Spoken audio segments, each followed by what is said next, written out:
Sense and Sensibility. Chapter 32. When the particulars of this conversation were repeated by Miss Dashwood to her sister, as they very soon were, the effect on her was not entirely such as the former had hoped to see. Not that Marianne appeared to distrust the truth of any part of it, for she listened to it all with the most steady and submissive attention, made neither objection nor remark, attempted no vindication of Willoughby, and seemed to show by her tears that she felt it to be impossible. But though this behaviour assured Elinor that the conviction of this guilt was carried home to her mind, though she saw with satisfaction the effect of it, in her no longer avoiding Colonel Brandon when he called, in her speaking to him, even voluntarily speaking, with a kind of compassionate respect, and though she saw her spirits less violently irritated than before, she did not see her less wretched.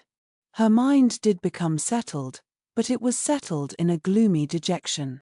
She felt the loss of Willoughby's character yet more heavily than she had felt the loss of his heart, his seduction and desertion of Miss Williams, the misery of that poor girl, and the doubt of what his designs might once have been on herself, preyed altogether so much on her spirits, that she could not bring herself to speak of what she felt even to Elinor, and, brooding over her sorrows in silence, gave more pain to her sister than could have been communicated by the most open and most frequent confession of them.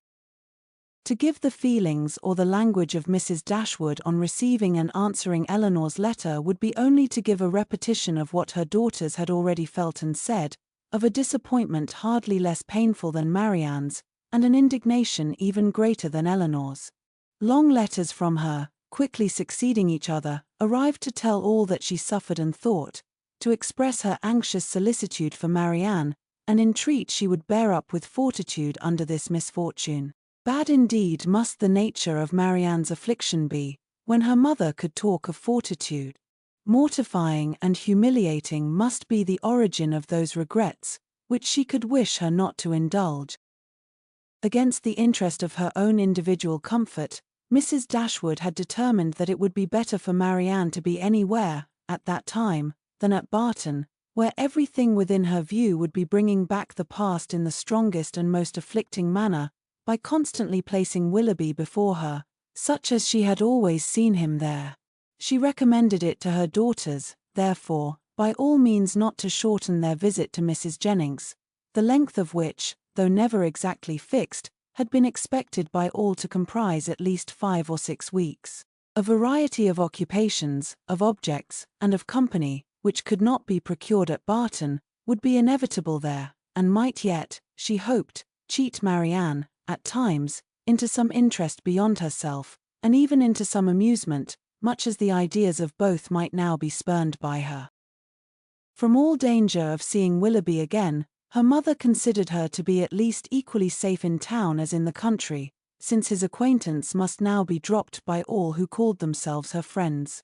Design could never bring them in each other's way, negligence could never leave them exposed to a surprise, and chance had less in its favour in the crowd of London than even in the retirement of Barton, where it might force him before her while paying that visit at Allenham on his marriage, which Mrs. Dashwood, from foreseeing at first as a probable event, had brought herself to expect as a certain one. She had yet another reason for wishing her children to remain where they were. A letter from her son-in-law had told her that he and his wife were to be in town before the middle of February, and she judged it right that they should sometimes see their brother.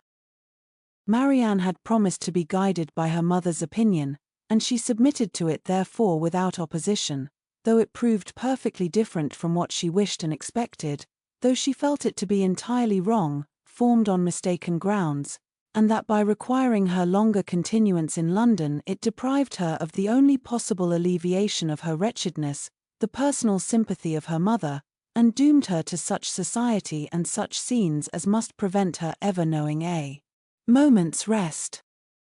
But it was a matter of great consolation to her, that what brought evil to herself would bring good to her sister, and Elinor, on the other hand, suspecting that it would not be in her power to avoid Edward entirely, comforted herself by thinking that though their longer stay would therefore militate against her own happiness, it would be better for Marianne than an immediate return into Devonshire.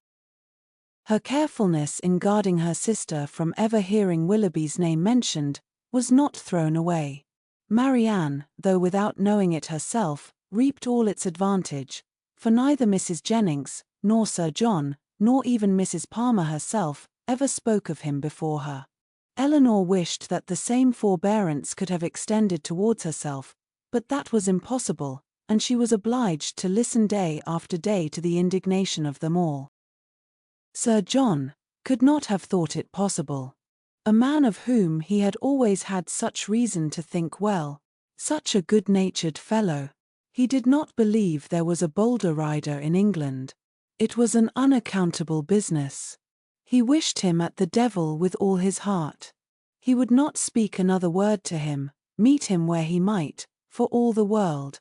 No, not if it were to be by the side of Barton Covert, and they were kept watching for 2 hours together. Such a scoundrel of a fellow. Such a deceitful dog. It was only the last time they met that he had offered him one of Folly's puppies, and this was the end of it. Mrs. Palmer, in her way, was equally angry.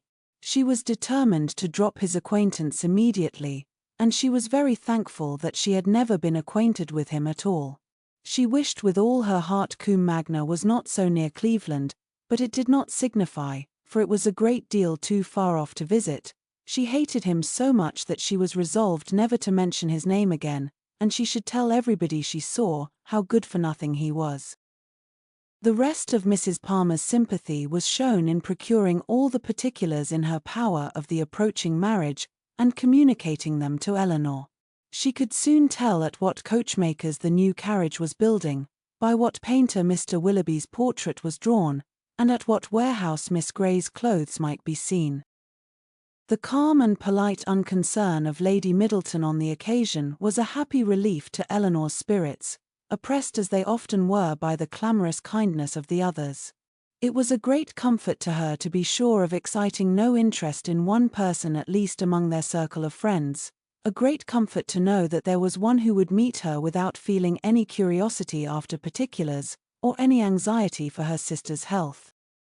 Every qualification is raised at times, by the circumstances of the moment, to more than its real value, and she was sometimes worried down by officious condolence to rate good breeding as more indispensable to comfort than good nature.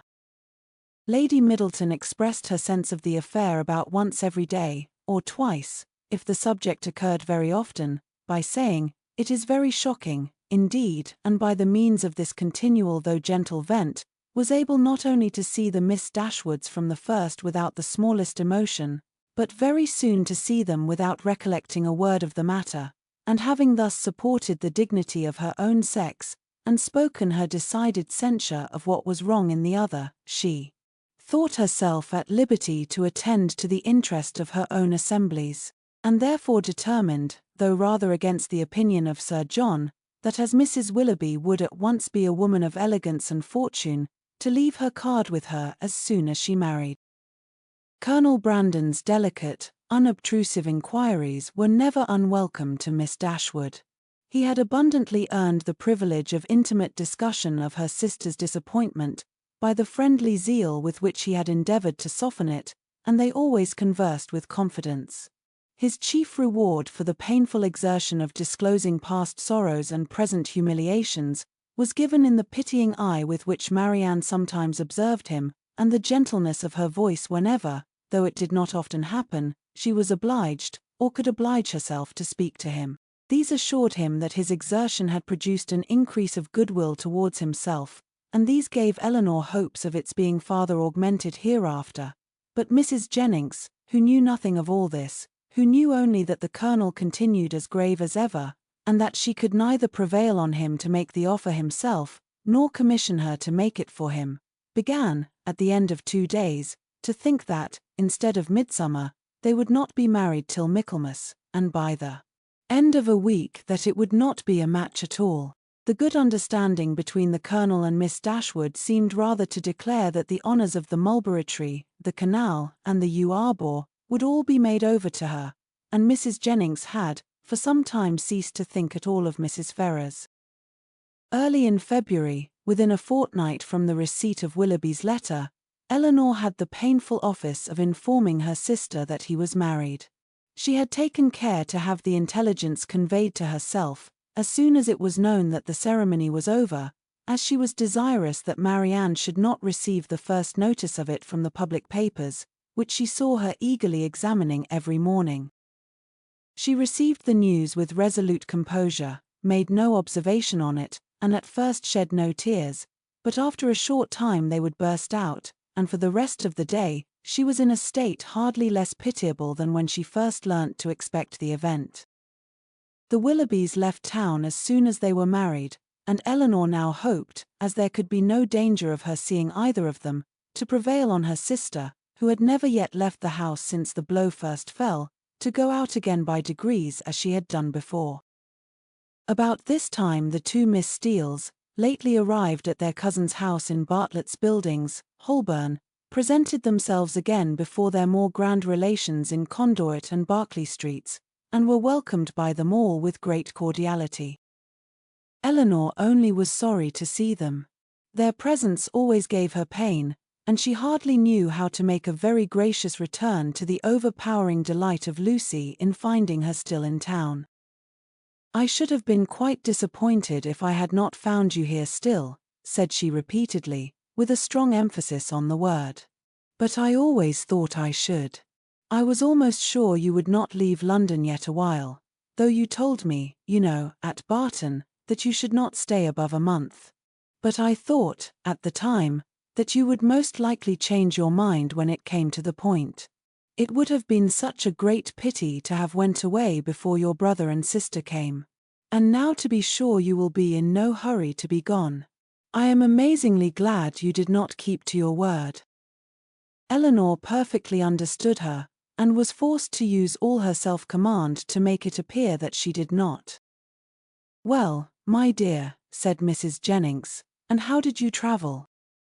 "Not in the stage, I assure you," replied Miss Steele, with quick exultation. "We came post all the way, and had a very smart beau to attend us. Dr. Davies was coming to town, and so we thought we'd join him in a post-chaise, and he behaved very genteelly, and paid 10 or 12 shillings more than we did." "Oh," cried Mrs. Jennings, "very pretty, indeed. And the doctor is a single man, I warrant you." "There now," said Miss Steele, affectedly simpering, "everybody laughs at me so about the doctor, and I cannot think why. My cousins say they are sure I have made a conquest, but for my part one declare I never think about him from one hour's end to another. Lord! Here comes your beau, Nancy, my cousin said t'other day, when she saw him crossing the street to the house. My beau, indeed? Said I cannot think who you mean. The doctor is no beau of mine." Aye, that is very pretty talking, but it won't do. The doctor is the man, I see." "No, indeed," replied her cousin, with affected earnestness, "and I beg you will contradict it, if you ever hear it talked of." Mrs. Jennings directly gave her the gratifying assurance that she certainly would not, and Miss Steele was made completely happy. "I suppose you will go and stay with your brother and sister, Miss Dashwood, when they come to town," said Lucy, returning, after a cessation of hostile hints, to the charge. "No, I do not think we shall." "Oh yes, I dare say you will." Eleanor would not humour her by farther opposition. "What a charming thing it is that Mrs. Dashwood can spare you both for so long a time together." "Long a time, indeed," interposed Mrs. Jennings. "Why, their visit is but just begun." Lucy was silenced. "I am sorry we cannot see your sister, Miss Dashwood," said Miss Steele. "I am sorry she is not well, for Marianne had left the room on their arrival." "You are very good. My sister will be equally sorry to miss the pleasure of seeing you, but she has been very much plagued lately with nervous headaches, which make her unfit for company or conversation." "Oh dear, that is a great pity, but such old friends as Lucy and me, I think she might see us, and I am sure we would not speak a word." Eleanor, with great civility, declined the proposal. Her sister was perhaps laid down upon the bed, or in her dressing gown, and therefore not able to come to them. "Oh, if that's all," cried Miss Steele, "we can just as well go and see her." Eleanor began to find this impertinence too much for her temper, but she was saved the trouble of checking it by Lucy's sharp reprimand, which now, as on many occasions, though it did not give much sweetness to the manners of one sister, was of advantage in governing those of the other.